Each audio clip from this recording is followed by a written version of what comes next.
Assalamualaikum warahmatullahi wabarakatuh. Selamat siang teman-teman semua. Saya lagi ada di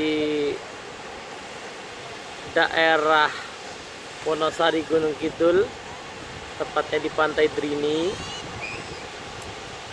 Lagi menikmati suasana pantai, lagi menikmati jalan-jalan sama keluarga. Nah, jadi keinget kalau malam ini ada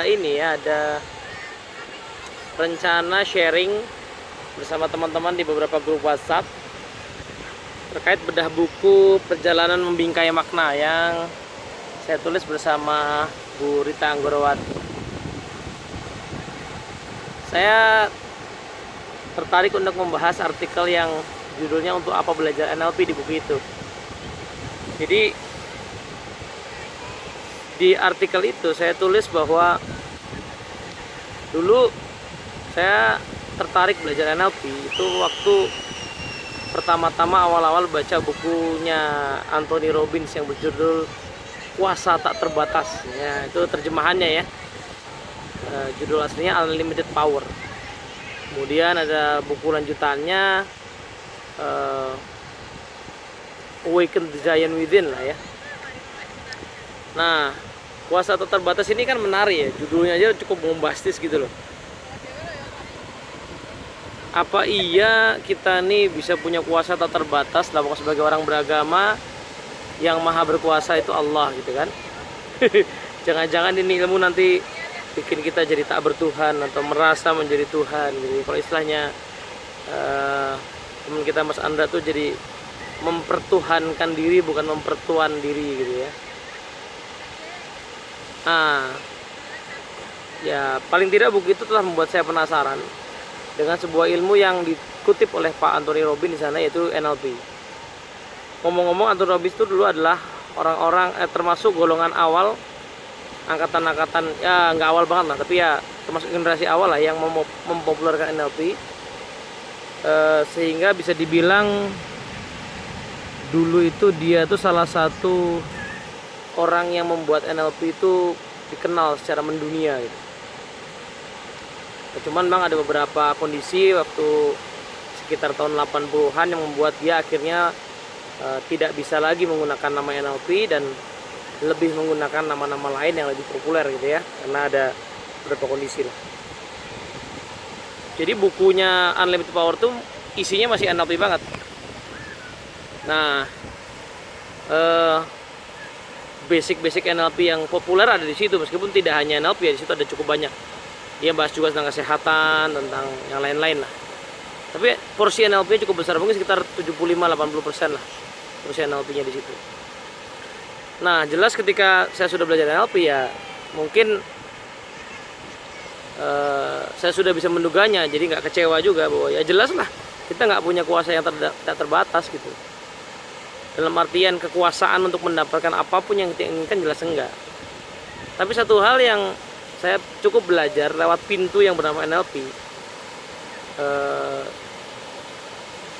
sebenarnya ada juga di Seven Habits, tapi practically ada di NLP, yaitu kemampuan untuk membuat pilihan. Seven Habits di Proactivity itu ngajari kita untuk menggunakan ruang antara stimulus dan respon, tapi bagaimana teknisnya nggak terlalu dalam di sana karena emang bahasanya lebih ke arah paradigma.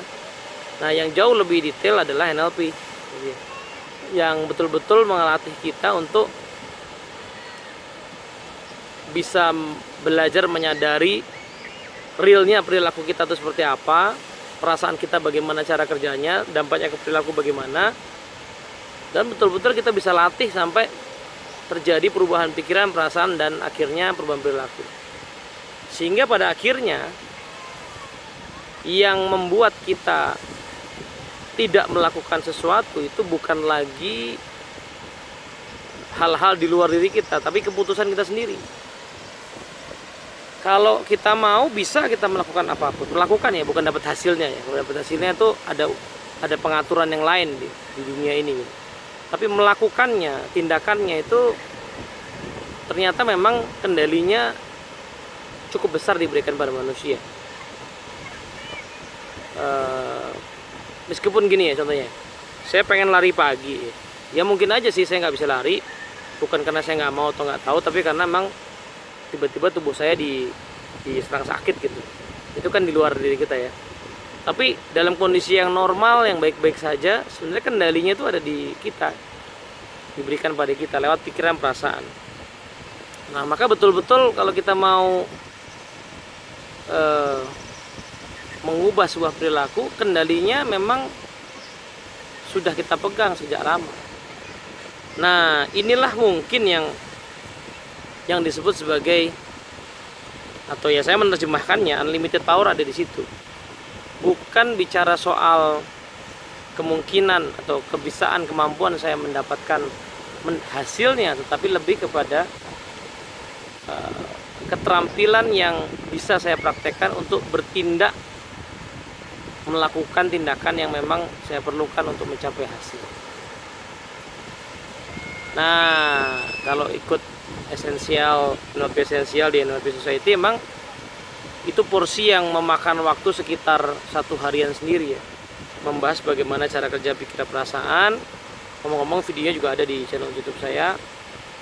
Nah, tapi juga membahas bahwa sebenarnya berbagai kejadian yang ada di sekitar kita itu netral aja gitu.